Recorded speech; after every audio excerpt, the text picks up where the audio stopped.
बिस्मिल्लाहिर्रहमानिर्रहीम। Dear students, आज chapter number 2 atomic structure को हम स्टार्ट कर रहे हैं फर्स्ट ईयर से। तो इस एटॉमिक स्ट्रक्चर को स्टार्ट करने से पहले कुछ टर्म्स हैं जिनका समझना जरूरी है, और इसी तरह से फिर हम इन टर्म्स के बाद हम एटम को स्टडी क्यों करते हैं इस बात को देखेंगे, और फिर उसके बाद हम एटम की हिस्ट्री के बारे में देखेंगे, शार्टली हम इसको देखेंगे, और फिर उसके बाद उससे रिलेटेड जो एटॉमिक थ्योरीज हैं या जो भी चीज़ें हैं वो हम देखेंगे। स्पेशली आज हम जो डाल्टन्स एटॉमिक थ्योरी है, और या फिर आपके पास जो जे थॉमसन की जो मॉडल है उसको भी हम देखेंगे। और इंशाल्लाह ताला आज हमारा एक जनरल लेक्चर होगा, कल से फिर हम जो टॉपिक है उसकी तरफ आएंगे और हम इसको एक्सप्लेन करेंगे डिटेल में वन बाय वन। तो इस तरह से पढ़ेंगे ताकि हमें बेसिक चीजें क्लियर हो कि इसमें ये क्या ना क्या जाता है। तो चैप्टर का नाम है एटॉमिक स्ट्रक्चर। तो सबसे पहले हम जानते हैं कि ये स्ट्रक्चर क्या चीज है, ठीक है ना। सबसे पहले हम ये जानने की कोशिश करेंगे स्ट्रक्चर क्या चीज है। एक होता है आपके पास स्ट्रक्चर और एक होता है आपके पास शेप, ठीक है ना। ये छोटे छोटे टर्म्स हैं, ये काम आएंगे, इसको देखेंगे ये क्या चीज है। सबसे पहले हम शेप को देखते हैं। शेप आपके पास बेसिकली क्या चीज है? शेप। तो शेप बेसिकली आपके पास क्या होता है? अपीयरेंस ऑफ एन ऑब्जेक्ट, ठीक है ना, या हम बोलते हैं आउटलाइन जो होता है या आउटर सरफेस किसी भी ऑब्जेक्ट का जो अपीयरेंस है वो दिखता कैसे है, ठीक है, या उसका जो आउटलाइन है या आउटर जो स्ट्रक्चर है, आउटर सरफेस जो है, इसको हम क्या नाम देते हैं? क्या नाम देते हैं? इसको हम शेप का नाम देते हैं। इसको हम क्या नाम देते हैं? शेप का नाम देते हैं। इसी तरह से आपके पास जो स्ट्रक्चर है, अगर हम स्ट्रक्चर की बात करें तो स्ट्रक्चर आपके पास क्या है? Basically the arrangement of parts of a system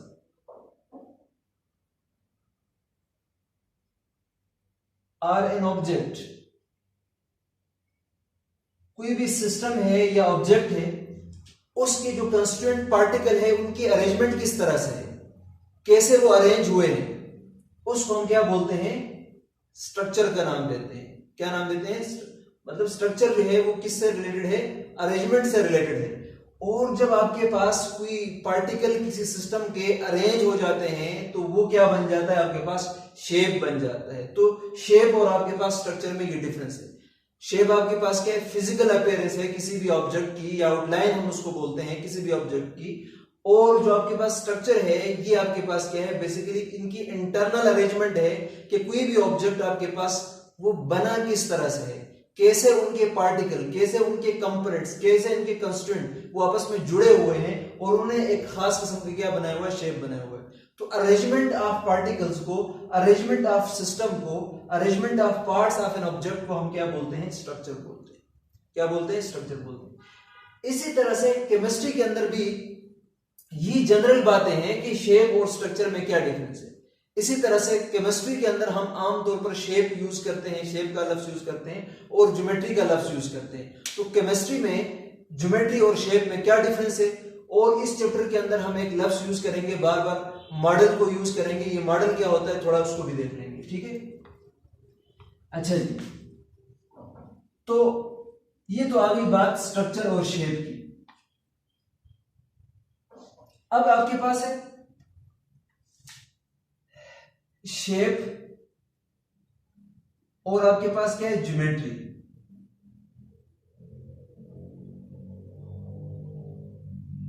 ठीक है ना। अब ये हम शेप और ज्योमेट्री को केमिस्ट्री के रिस्पेक्ट में देखेंगे कि केमिस्ट्री में शेप से क्या मुराद है, मॉलिक्यूल्स का जब हम शेप की बात करते हैं, या फिर ज्योमेट्री से क्या मुराद है, ठीक है ना।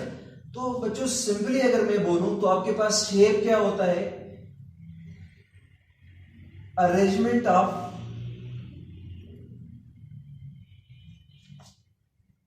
bond pairs around the central atom।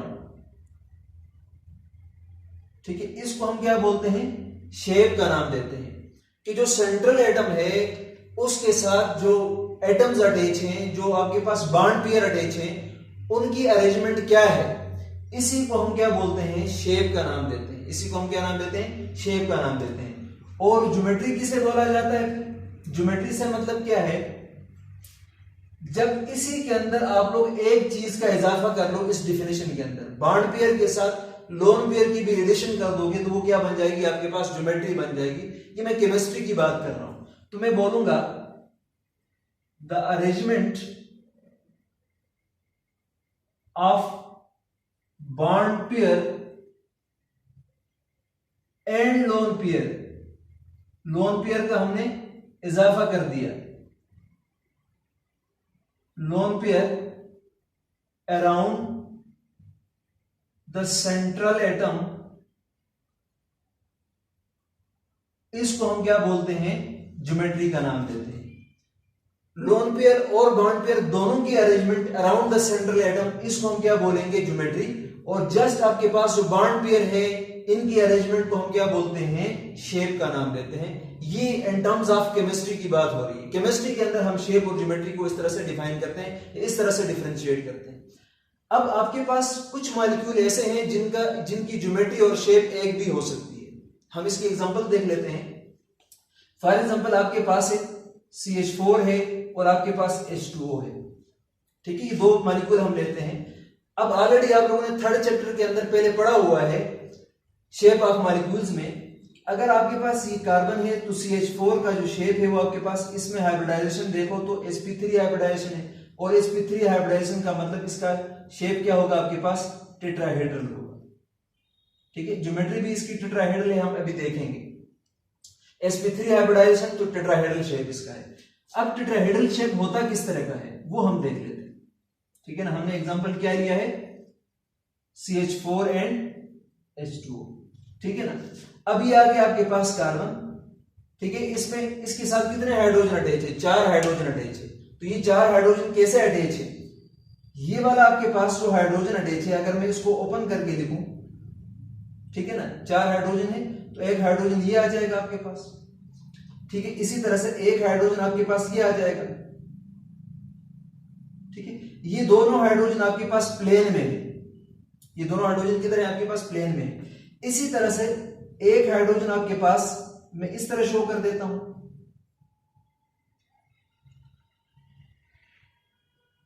ये जो विच से मैंने रिप्रेजेंट किया है, जिसको मैं फुल कलर कर रहा हूं, इसका मतलब ये वाला हाइड्रोजन आपके पास किधर है, फ्रंट साइड पे। ठीक है ना, ये हाइड्रोजन किधर है आपके पास, फ्रंट साइड पे। इसी तरह से एक मैं इस तरह भी बना देता हूं, एक हाइड्रोजन इधर है आपके पास, ये हाइड्रोजन बैकवर्ड साइड पर है। ये जो मैंने डॉट डॉट से रिप्रेजेंट किए हैं, ये जो लाइन से मैंने रिप्रेजेंट किए है, इसका मतलब ये हाइड्रोजन बैक साइड पे है। अब अगर आप लोग गौर करें तो इस तरह से इसका क्या बनता है, शेप बनता है, टेट्राहेड्रल इसको कहा जाता है। ठीक है, टेट्राहेड्रल से मुराद इसके 4 फेसेस होते हैं। कितने फेसेस होते हैं, 4 फेसेस होते हैं, ये वाला, ये वाला, ये वाला। ठीक है, और आपके पास इससे पिछले वाला।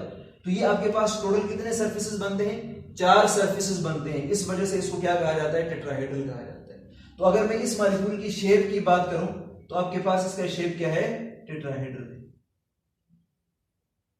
ठीक है ना, ये टेट्राहेड्रल शेप आ गया। इसी तरह से हमने वाटर की बात की थी, तो वाटर को मैं पता है आपको कि अगर हम इसको लिखें तो अक्सर हम इसको ऐसे लिखते हैं ओपन करके।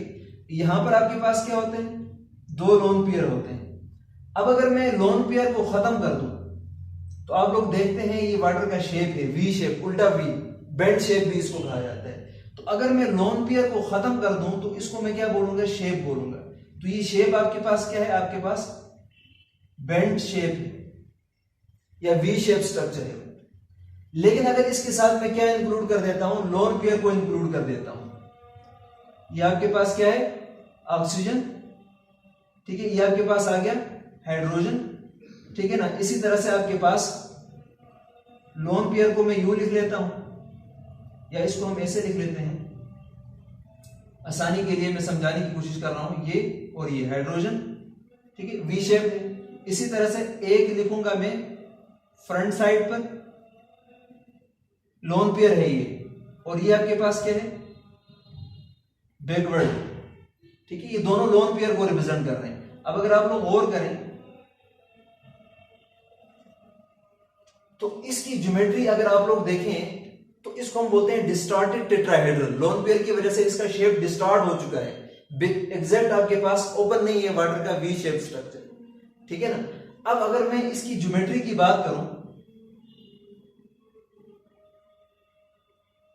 तो ज्योमेट्री आपके पास क्या है, टेट्राहेड्रल है,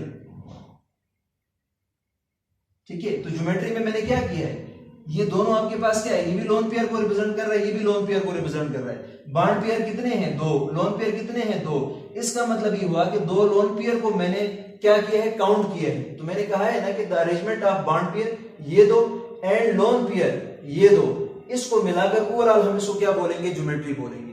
तो इसमें और इसमें दिखने में कोई फर्क नजर नहीं आता, लेकिन इसको डिस्टॉर्टेड टेट्राहेड्रल कहा जाता है, ये हम डिटेल में बाद में पढ़ेंगे फिर। तो ये आ गया आपके पास, जब लोन पेयर भी इंक्लूड होता है तो उसको हम बोलते हैं टेट्राहेड्रल, और ये इसकी ज्योमेट्री आ गई। और शेप आपके पास क्या है, बेंड है। अगर आप लोग ये लोन पेयर को हटा दोगे तो ये चीज बन जाएगा आपके पास।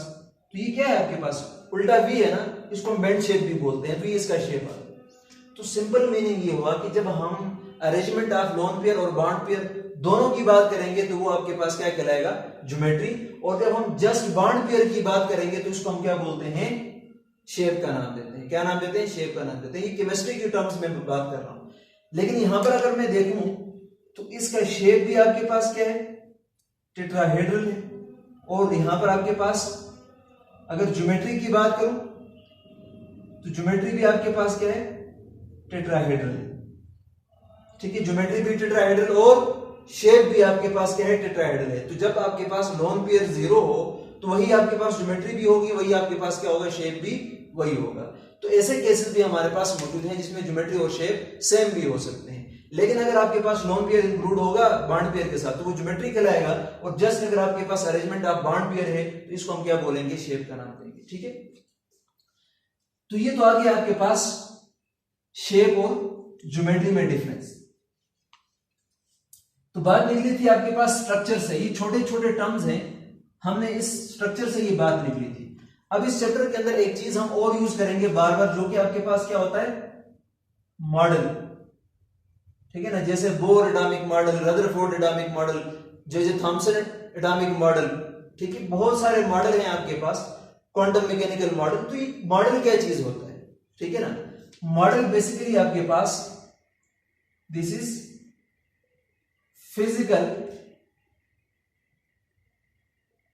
representation of an object,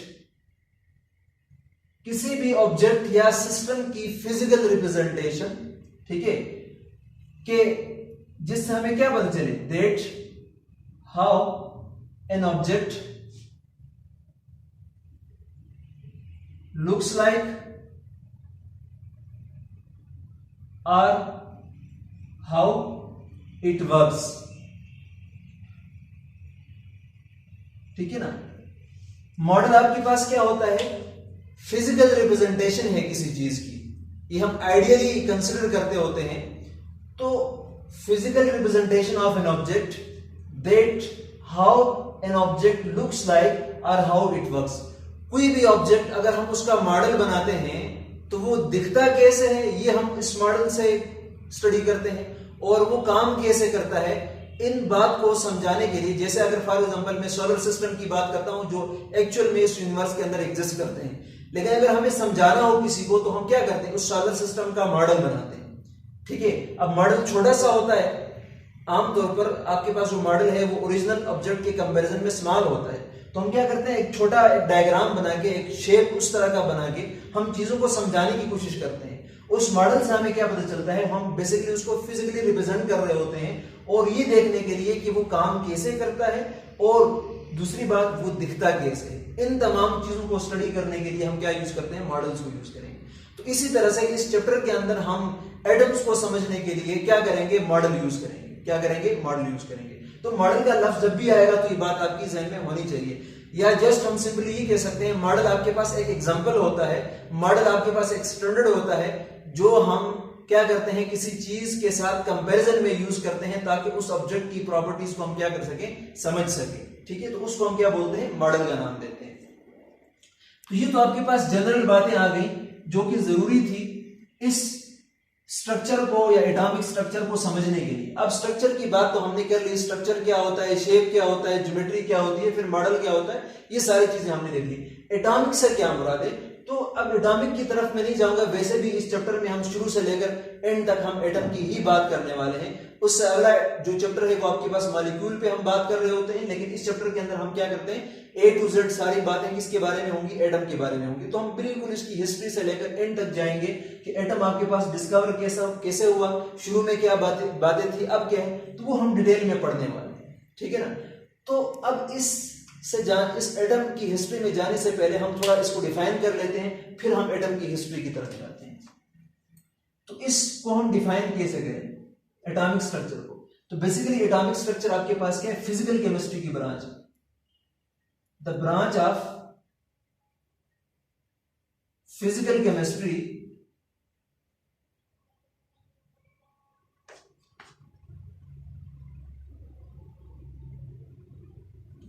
that deals with the structure of atom।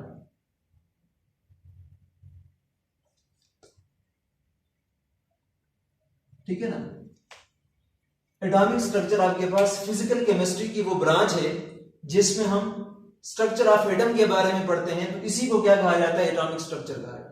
इसी को क्या कहा जाता है, एटॉमिक स्ट्रक्चर कहा जाता है।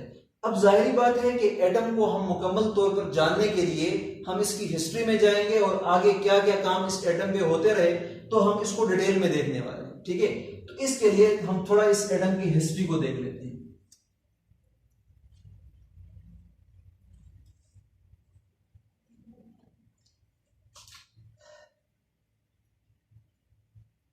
History of an atom. ठीक है, सबसे पहले 400 BC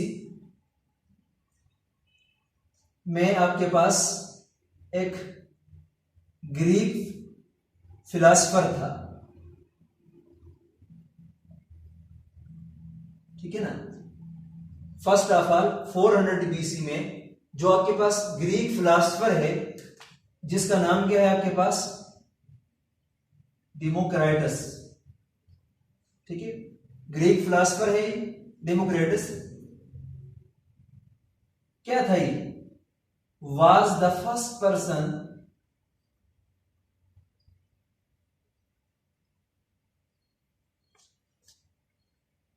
who use the term atom. ठीक है ना। 400 BC में ग्रीक फिलॉसफर जो कि आपके पास डेमोक्रिटस है, फर्स्ट ऑफ ऑल इसने क्या किया, ये जो टर्म है एटम का ये इसने यूज किया, ये इसने इंट्रोड्यूस किया। अब ये जो आपके पास एटम है ये ग्रीक वर्ड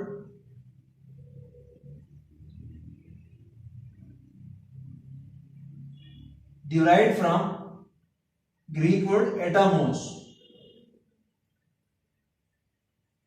ठीक है ना। ये ग्रीक वर्ड एटामोस से निकला है और इसका मतलब होता है इनडिविजिबल, विच मीन इनडिविजिबल, जिसका मतलब क्या है आपके पास, इनडिविजिबल, जिसका मतलब क्या है, इनडिविजिबल, या इसको हम बोल सकते हैं आर अनकटेबल, जिसको फर्दर तोड़ा ना जा सके, जिसको फर्दर कट नहीं किया जा सके, तो इसको हम क्या बोलते हैं, एटम बोलते हैं। तो फर्स्ट ऑफ ऑल अगर हम 400 BC की तरफ जाते हैं तो ये बहुत पुरानी कहानी है। ठीक है ना। तो 400 BC में आपके पास जो ग्रीक फिलॉसफर है जिसका नाम डेमोक्रिटस है, इसने फर्स्ट टाइम जो लफ्ज है, जो टर्म है एटम यूज किया और ये टर्म जो आपके पास है ग्रीक से डिराइव्ड है, जो कि आपके पास एटमोस से निकला है। इसका मतलब होता है इंडिविजिबल या आपके पास अनकटेबल, जिसको हम फर्दर डिवाइड ना कर सके, जिसको हम फर्दर कट ना कर सके, इसको हम क्या बोलते हैं, एटम बोलते हैं। तो इसने ये आइडिया कैसे दिया, वो क्या सोचता था, ही थॉट दैट, ठीक है, अगर आप क्या करें, एक मैटर लें, आप क्या करें, मैटर लें, जैसे फॉर एग्जांपल मैं कोई भी आपके पास मैटर लेता हूं, ये लेट सपोज मान लो कि आपके पास मैटर का एक पीस है, मैं इसको क्या नाम देता हूं, ठीक है, ये आपके पास क्या है, मैटर है पूरा, दिस इज मैटर, ठीक है, सोडियम का एक टुकड़ा ले, मैटर है, आयरन का ले, कुछ भी आप लोग मान ले, ये आपके पास क्या है, एक पीस ऑफ मैटर है, ठीक है, पीस ऑफ मैटर। अब क्या करते हैं, इसको तोड़ते हैं, इसको आप लोग क्या करें, तोड़ें, ये मैंने इसको तोड़ दिया, जब तोड़ेंगे तो आपके पास क्या होंगे, इसके छोटे छोटे पार्ट्स बनेंगे ना, इस तरह से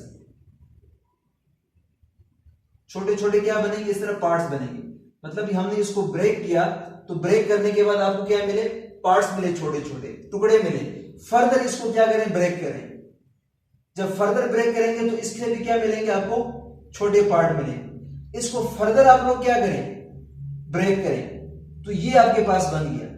अब जाहिर बात है, इसको तोड़ते तोड़ते एक पॉइंट तो ऐसा भी आएगा ना, जो कि हम फर्दर इसको ब्रेक नहीं कर सकेंगे।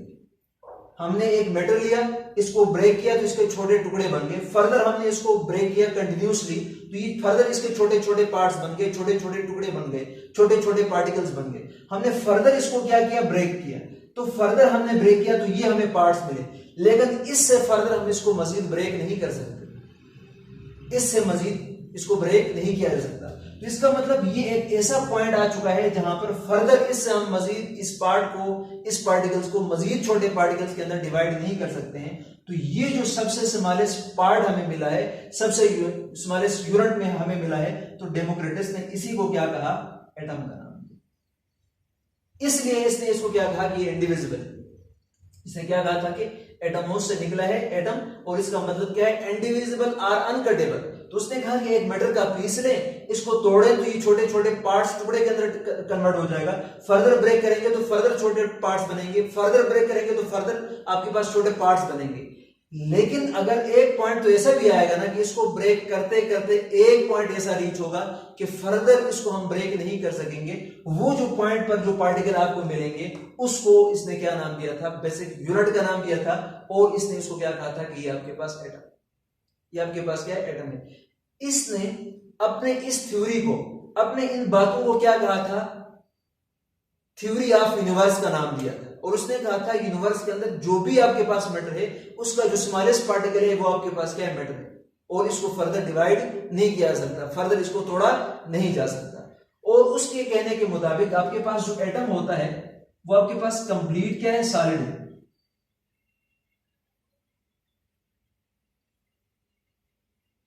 ठीक है ना, ये आपके पास क्या है, कंप्लीट सॉलिड है आपके पास।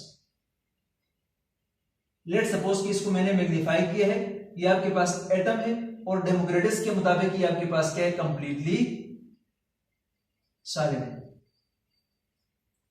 मतलब उसका कहना यह था कि एटम के अंदर कुछ भी नहीं है, एटम बजाते खुद क्या है आपके पास, स्मॉलेस्ट पार्टिकल, और ये आपके पास बिल्कुल कंप्लीटली क्या है, सॉलिड है। और ये बातें किसकी थी आपके पास, डेमोक्रिटस की, जो कि ग्रीक फिलोसोफर था, और ये बातें आपके पास 400 बीसी की हैं। तो एटम की स्टडी वहां से स्टार्ट है। उसके बाद इस बात को स्पेशली थ्योरी की फॉर्म में प्रेजेंट करने वाला जो बंदा है वो आपके पास क्या है, डाल्टन्स, जो आप लोग पढ़ते रहते हो, Dalton's atomic theory, Dalton's atomic theory. उसके बाद 1800 सेंचुरी की बात है, 1800 सेंचुरी में आपके पास कौन आया, 1800 सेंचुरी में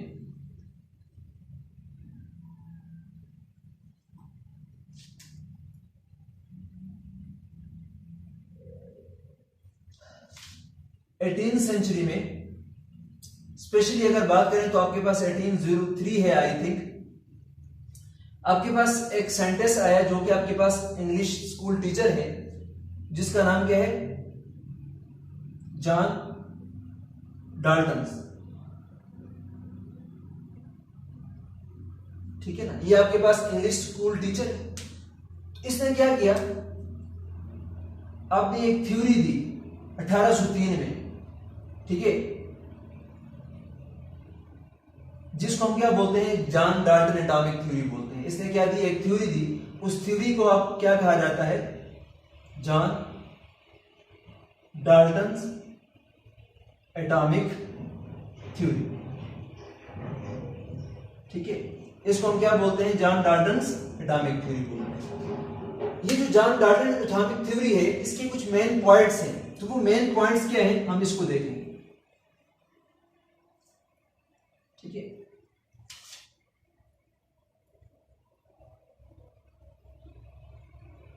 John Dalton atomic theory, John Dalton atomic theory. तो ये थ्योरी उसने कब दिया था, ये थ्योरी उसने 1803 में दिया था। आपके पास मेन पॉइंट आपके पास क्या है, मेन पॉइंट्स। इसका जो बेसिक कंसेप्ट था वो एटम की इंडिविजिबिलिटी से रिलेटेड था। इसने भी ये बात की कि आपके पास matter is composed of smallest particle which cannot be further divided, ठीक है। एटम आपके पास है, जो मैटर है वो कंपोज्ड होता है, या किसी एलिमेंट का जो स्मॉलेस्ट पार्टिकल है वो आपके पास क्या है, एटम है। Matter is composed of smallest particle called atom which cannot be further subdivided, जिसको हम मजीद जो है वो डिवाइड नहीं कर सकते, मतलब ये स्मॉलेस्ट पार्टिकल है आपके पास। फिर दूसरी बात इसने क्या की, दूसरी बात इसने ये की कि जो आपके पास atoms of same elements are similar, atoms of same elements are similar and different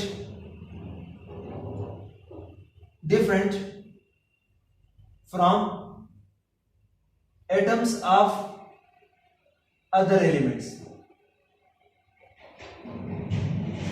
ठीक है ना। इसने क्या कहा कि आपके पास जो सेम एलिमेंट्स के एटम है वो सिमिलर हैं, और आपके पास जो डिफरेंट एलिमेंट्स हैं उनके जो एटम्स हैं वो भी आपस में क्या होंगे, डिफरेंट होंगे। अब इसका मतलब क्या है, किस रिस्पेक्ट में ये बात उन्होंने की थी कि लेट सपोज आपके पास ये है सोडियम का एक पीस है, और ये आपके पास क्या है, आयरन का एक पीस है। अब जाहिर बात है सोडियम के अंदर सारे के सारे एटम किसके होंगे, सोडियम के होंगे।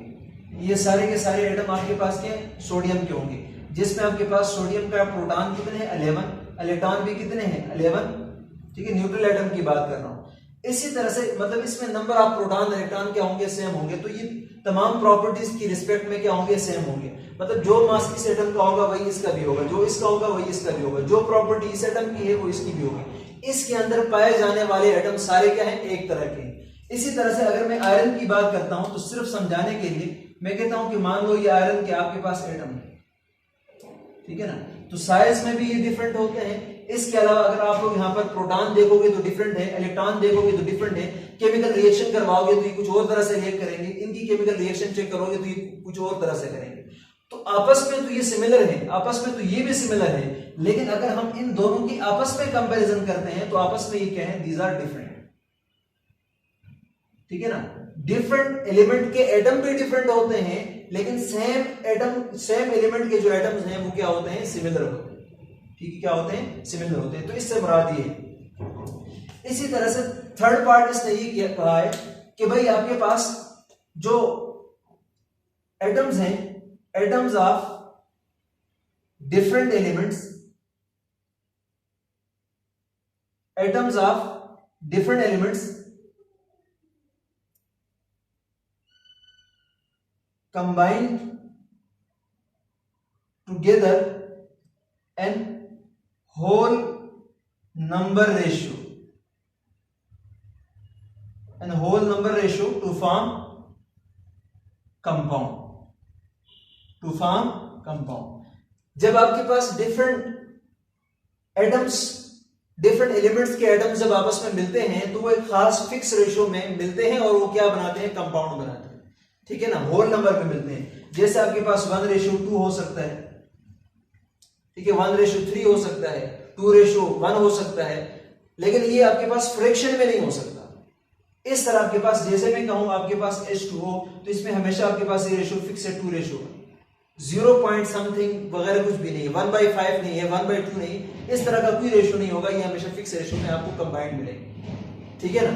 तो एटम्स ऑफ डिफरेंट एलिमेंट्स आपस में कंबाइन होते हैं और कंबाइन होकर जब कंपाउंड बनाते हैं तो आपके पास क्या होता है, सिंपल होल नंबर होता है फिक्स रेशियो में, लेकिन वो फ्रैक्शन में नहीं होगा। अच्छा, इसी तरह से फोर्थ पॉइंट इसका क्या था, फोर्थ पॉइंट इसका था, मैं यहां पर लिख देता हूं कि आपके पास जो एटम्स हैं, atom can not be created nor be destroyed,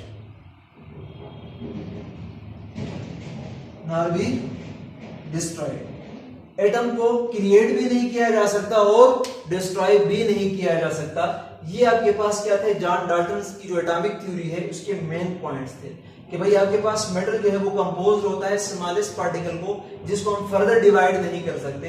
इसी तरह से आपके पास जो एटम्स हैं सिमिलर एलिमेंट के, वो एक जैसे होते हैं, लेकिन डिफरेंट एलिमेंट की आपस में जब हम कंपैरिजन करते हैं तो वो डिफरेंट होते हैं। इसी तरह से आपके पास जो डिफरेंट एलिमेंट्स के एटम हैं वो कंबाइन होते हैं होल नंबर रेशियो में और क्या बनाते हैं, कंपाउंड बनाते हैं। फोर्थ पॉइंट आपके पास क्या है कि atom can not be created nor be destroyed, ये आपके पास इसका फोर्थ पॉइंट है। लेकिन आपके पास ये थ्योरी रिजेक्ट हो गई क्योंकि इसके पोस्टुलेट्स क्या थे, गलत थे, क्योंकि ये थ्योरी क्या थी आपके पास लास्ट में गलत साबित हो गई क्योंकि इसके पोस्टुलेट क्या थे, गलत थे, इसके ड्रॉबैक्स है, ठीक है, ड्रॉबैक्स की वजह से ये क्या है, गलत हो गई ये थ्योरी।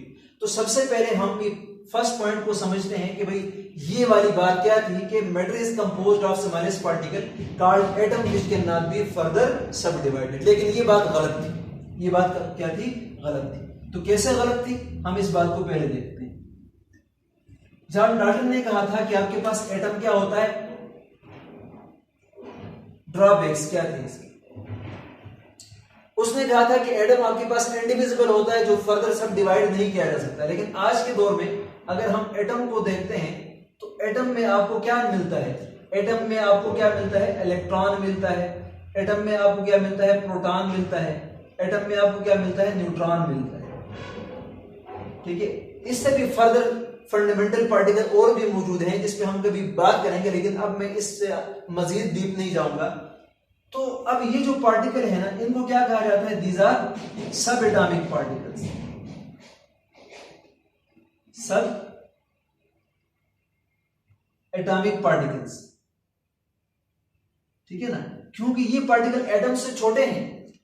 इसका मतलब ये है कि एटम को तोड़ा जा सकता है, एटम के अंदर टूटने पर या तोड़ने पर, मतलब डिवाइड करने पर आपको इलेक्ट्रॉन, प्रोटॉन और न्यूट्रॉन मिल सकते हैं। तो उसका ये कहना था कि एटम इंडिविजिबल है, लेकिन हमने देखा कि आपके पास एटम क्या है, डिविजिबल है। तो पहला पोस्टुलेट इस तरह से गलत हुआ। फिर दूसरा पोस्टुलेट इसका क्या है कि atoms of same elements, atoms of same elements are similar and different from atoms of other elements.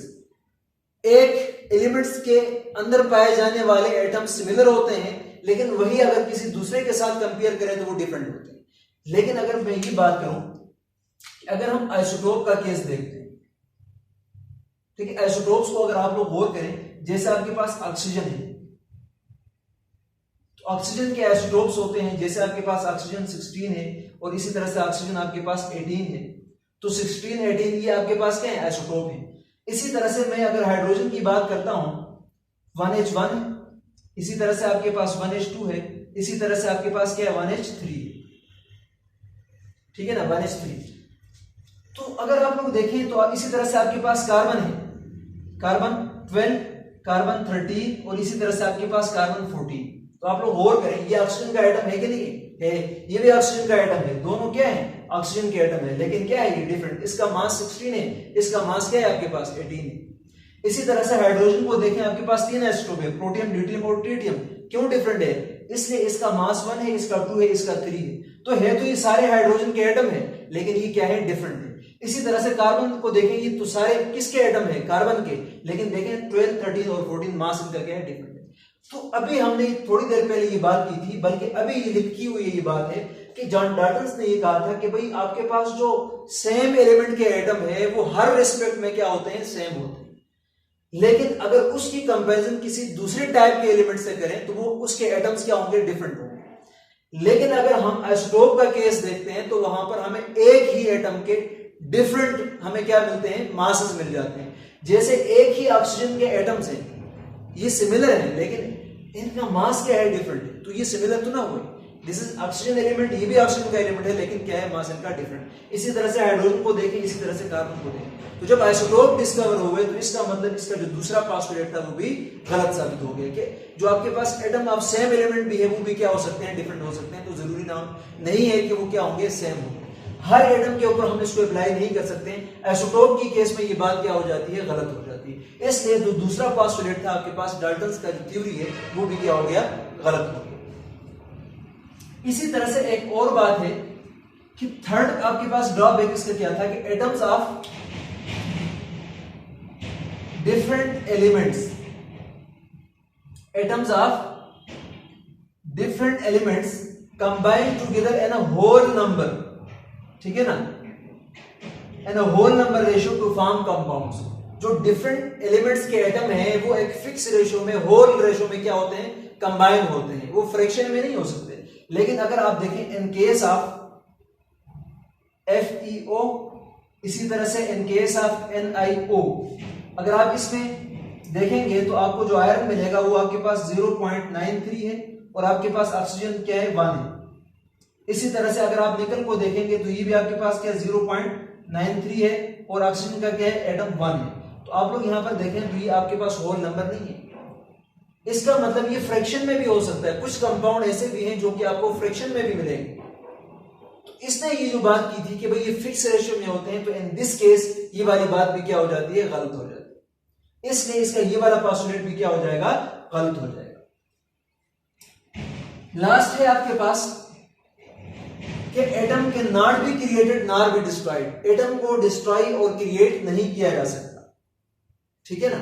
लेकिन अगर आप लोग देखें इन केस ऑफ आर्टिफिशियल रेडिएक्टिविटी, अगर आप लोग आर्टिफिशियल रेडिएक्टिविटी का केस देखें तो आपको वहां पर क्या मिलता है? आप लोग जो है वो एक एटम को दूसरे के ऊपर बम्बार्ड करते हो तो आप उसको न्यूक्लियस को क्या कर देते हो? चेंज कर देते हो। तो एक एटम था ओरिजिनली, वो किसी और एटम में क्या हो जाता है? कन्वर्ट हो जाता है। तो इसका मतलब आर्टिफिशियल रेडिएक्टिविटी का जब केस देखा जाता है तो वहां पर हम एक एटम से न्यू एटम बना सकते हैं। तो इसका मतलब ये वाली बात भी क्या होगी? इसकी गलत होगी। मतलब ये जितने भी पोस्टुलेट्स हैं इसमें ये जरूरी नहीं है कि ये आपके पास हर एटम पे ये गलत है। मतलब कुछ केसेस हमारे पास ऐसे भी आते हैं जिन पर ये वाले पॉइंट्स अप्लाई नहीं हो सकते। तो इसलिए ये वाली बातें इसकी क्या हो गई थी? गलत साबित हो गई थी। तो ये हमारे पास हिस्ट्री ऑफ एटम में हमने जॉन डाल्टन एटॉमिक थ्योरी की बात की। 4 इसके पॉइंट्स थे और वो 4 पॉइंट्स जो है इसके ड्रॉबैक्स भी मैंने साथ में आप लोगों को बता दिए, ठीक है ना। उसके बाद आपके पास आई थिंक 1897 में आपके पास जे थॉमसन ने बड़ा मशहूर एक्सपेरिमेंट किया है। हमारा फर्स्ट टॉपिक भी है, हम इसको डिटेल में बाद में देखेंगे। लेकिन वो आया, उसने अपने क्या दिया? एटॉमिक मॉडल दिया, ठीक है ना। J Thomson plum pudding model,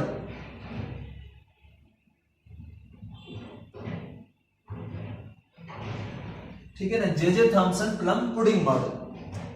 अब इसने अपना एक्सपेरिमेंट किया था और as a result of experiment, his experiment, ठीक है, इसने क्या दिया? एटम के लिए एक मॉडल बताया। मैं सिर्फ उसके एक्सपेरिमेंट के रिजल्ट्स बताता हूं और उस रिजल्ट की बेस पर उसने एटम के मॉडल प्रपोज किया और कहा कि आपके पास जो एटम है वो जस्ट लाइक आपके पास प्लम पुडिंग मॉडल को अगर हम कंसिडर करते हैं तो हम इसको समझ सकते हैं। या जो आपके पास वाटरमेलन होता है, ठीक है ना, अक्सर आप लोग गौर करें तो जो आपके पास वाटरमेलन है, ये समझ लें आपके पास वाटरमेलन है, और वाटरमेलन में आप लोगों ने देखा होगा अंदर आपके पास रेडिश पार्ट होता है ना, अंदर क्या होता है आपके पास, रेडिश पार्ट होता है। तो मैं यहां पर ब्लैक से लिख देता हूं, जरा इसको समझना है।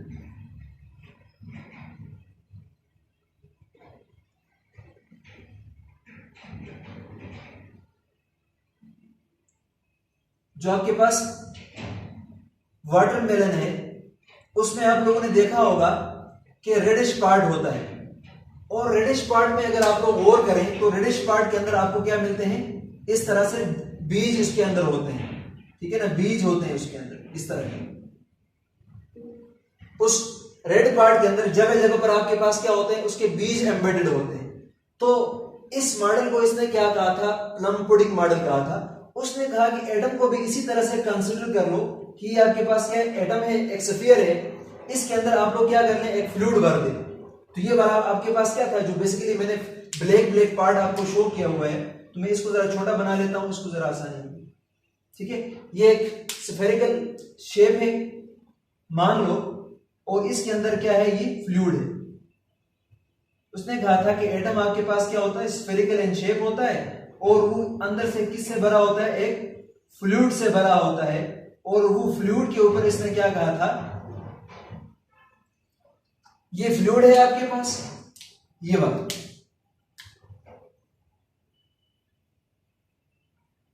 और ये फ्लूइड आपके पास क्या है, पॉजिटिवली चार्ज है। उसने कहा था कि एटम का स्फेरिकल शेप है, और स्फेरिकल शेप में आप लोग क्या कर दें, एक फ्लूइड भर दें जो कि आपके पास क्या है, पॉजिटिवली चार्ज है।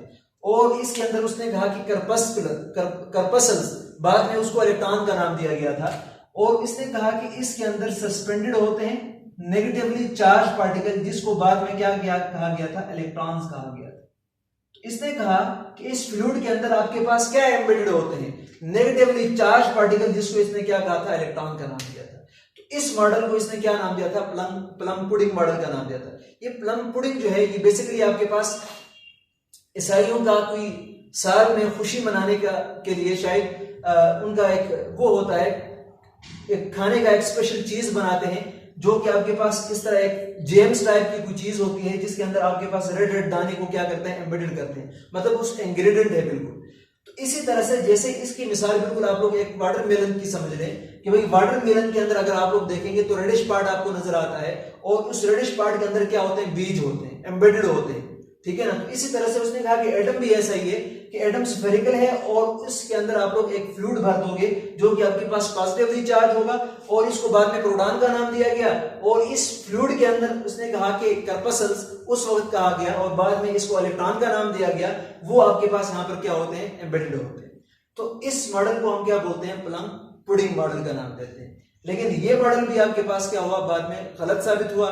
फिर उसके बाद आपके पास नील बोर एटॉमिक मॉडल आया, फिर इसी तरह से आपके पास क्या है आगे रदरफोर्ड एटॉमिक मॉडल आया, फिर उसके बाद नील बोर एटॉमिक मॉडल आया, फिर आगे आपके पास अनसर्टेनिटी प्रिंसिपल है, फिर श्रोडिंगर वेव इक्वेशन है, मतलब क्वांटम मैकेनिकल मॉडल है। तो ये तमाम मॉडल आए और उन्होंने क्या किया, इस एटम को एक्सप्लेन कर दिया। तो ये जो सारी बातें थी जो कि मैंने आपको प्लम पुडिंग मॉडल तक की है, ये बेसिकली आपके पास जो पिछली हिस्ट्री है वो ये है। अब इसके बाद फर्दर हम इस एटम के बारे में पढ़ेंगे, ठीक है ना। शुरू से लेकर मैंने कहा है कि एंड तक यही चैप्टर चलेगा और यही एटम के बारे में बातें होंगी। अब सवाल ये पैदा होता है कि आखिरकार हम एटम को क्यों पढ़ते हैं। ये सारी हम मॉडल की बात करते हैं, कभी एटम छोटा है, कभी इंडिविजिबल है, कभी ई मॉडल है, कभी वो मॉडल है। ये सारी बातें हम क्यों करते हैं, हमें क्या जरूरत है। तो याद रखना बच्चों, जब भी हमें किसी चीज का स्ट्रक्चर का पता हो तो हम क्या कर सकते हैं, उस स्ट्रक्चर से उसकी प्रॉपर्टीज को बता सकते हैं। क्या कर सकते हैं, स्ट्रक्चर से उसकी प्रॉपर्टीज को बता सकते हैं। अभी हम ये कहते हैं ना कि आपके पास सोडियम का एटम ज्यादा रिएक्टिव होता है, आगे आपके पास Cl2 है वो नॉन रिएक्टिव है, ये फला है, तो कोई रिएक्ट जल्दी करता है, कोई रिएक्ट स्लो करता है, इसकी रिएक्टिविटी ज्यादा होती है, फला की रिएक्टिविटी कम होती है। ये सारी बातें हम क्यों करते होते हैं, तो इसलिए हम करते हैं क्योंकि जब हमें स्ट्रक्चर का पता चलता है तो उस स्ट्रक्चर की वजह से हम उसकी प्रॉपर्टीज बता सकते हैं। अब हम कहते हैं कि नोबल गैसेस आपके पास स्टेबल होते हैं, क्यों स्टेबल होते हैं, क्योंकि इनका ऑक्टेट कंप्लीट होता है। इसी तरह से आपके पास बाकी स्टेबल इसलिए नहीं है क्योंकि इनका ऑक्टेट या डुप्लेट कंप्लीट नहीं होता। इसका मतलब ये हुआ कि जब हम एटम्स को देखेंगे, उसकी स्ट्रक्चर का एनालिसिस करेंगे, इसके अंदर क्या क्या चीजें पाई जाती हैं, उनकी प्रॉपर्टीज को स्टडी करेंगे, तो ओवरऑल हम एक एटम की स्ट्रक्चर, उसकी जो कैरेक्टरिस्टिक है, उसकी जो प्रॉपर्टीज है, वो क्या कर सकते हैं, पहचान सकते हैं। तो मतलब to know about the properties of atom, हम क्या करते हैं, उसकी स्ट्रक्चर को स्टडी करते हैं, और इसके लिए हम क्या करते हैं, समझने के लिए इमेजिनेशन के तौर पर हम क्या करते हैं, डिफरेंट मॉडल्स को यूज करते हैं।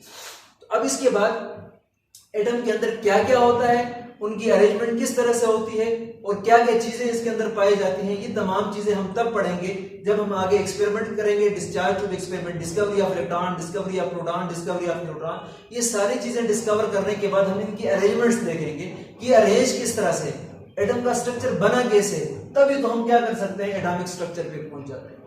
तो बिल्कुल हमें इलेक्ट्रॉन वगैरह की डिस्कवरी के बाद एटम की स्टडी कहां से शुरू हुई, और फिर उसके बाद इलेक्ट्रॉन प्रोटॉन डिस्कवर होकर इनकी अरेंजमेंट कैसे होती है, तो ओवरऑल मिलाकर आपके पास एटम बन जाता है, और वही आपके पास मिला के क्या देता है, आपको स्ट्रक्चर। इसी के स्ट्रक्चर को हम क्या बोलते हैं, स्टडी को हम क्या बोलते हैं, एटॉमिक स्ट्रक्चर तो बोलते हैं, जो कि आपके पास फिजिकल केमिस्ट्री की ब्रांच है। तो आगे आपके पास जो फर्दर एक्सपेरिमेंट है, जो फर्दर डिस्कवरीज हैं, ये इंशाल्लाह ताला हम टॉपिक वाइज कल से स्टार्ट करेंगे। तो आज इधर हम इसको स्टॉप करेंगे। तो ये जो हिस्ट्री मैंने आपको बताई है, आप लोग जरूर इसको देखें, और इन पॉइंट्स को जो मैंने आप लोगों को बताए हैं, इनको अपने पास जरूर लिखना है आप लोगों ने। और जो हिस्ट्री मैंने आपको बताई, ये भी अपने पास आप लोग नोट करेंगे। Thank you very much.